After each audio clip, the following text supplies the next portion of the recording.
আমরা দেখতে পাচ্ছি বাঁকুড়া জেলার মুকুটমণিপুরের কংসাবতী নদীর ওপরে মুকুটমণিপুর ড্যাম।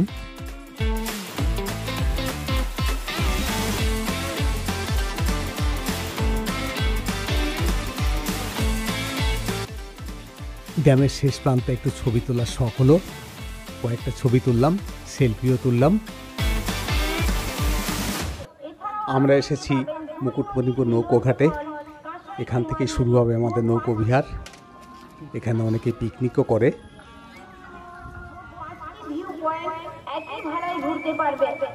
আমাদের স্লটে পেয়েছি রূপসী বাংলা, আমরা চলেছি রূপসী বাংলায়।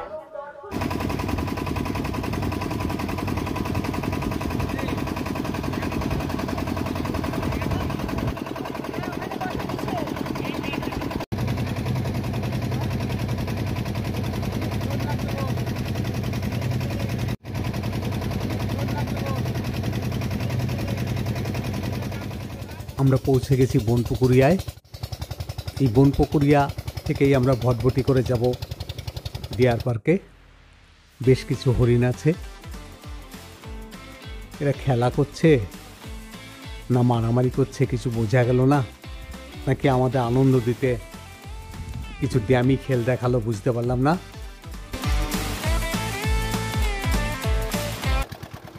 ডিয়ার পার্ক থেকে আমরা ফিরে এলাম আবার নৌকোঘাটে। এখন আমরা যাব ওপারে পরেশনাথ ট্যুরিজম কমপ্লেক্সে। রাস্তাটা কোথায় আসলো যেন? মানবাজার থেকে। আর এই দ্বীপটার নাম কি? বনপুকুরিয়া। আর তোমার নাম কি যে বললে যেন? কীর্তিবাস সিং। ঠিক আছে, ভালো থেকে আবার আসলে দেখা হবে।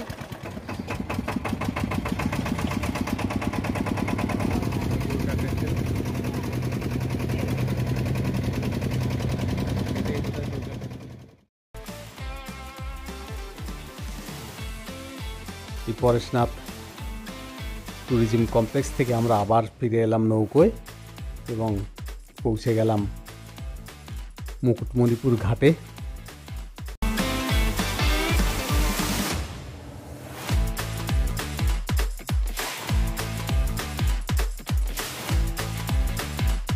ড্যামের পাশেই মুকুটমণিপুর ফুড কোর্ট। এখানে একটু চা পকোড়া খেয়ে আমরা ফিরে এলাম হোটেলে।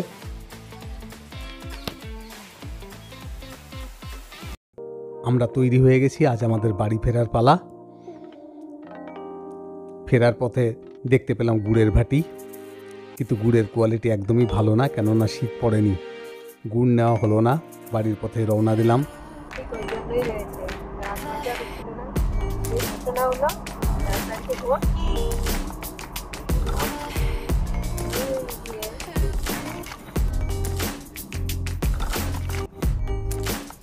আসার পথে জয়পুর ফরেস্টে নাকা চেকিংয়ের কবলে পড়লাম।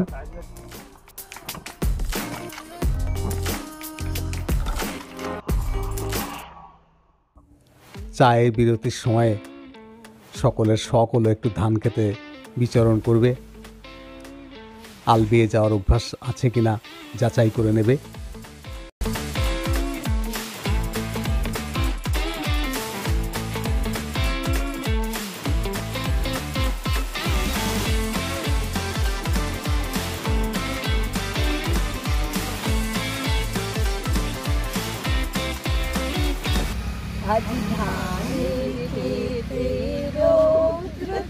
সঙ্গে বৌদির নাচও দেখলাম, কোরাস কণ্ঠে গান।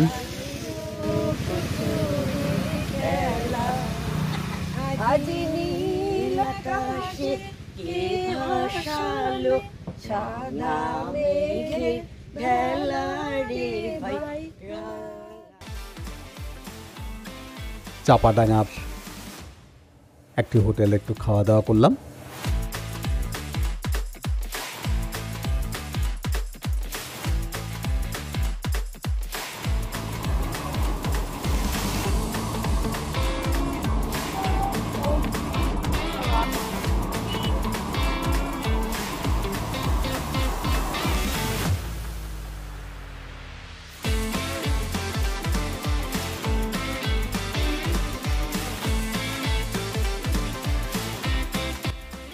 নিবেদিতা সেতু পেরিয়ে ডানলপ হয়ে এবারে আমরা বাড়ির মুখে।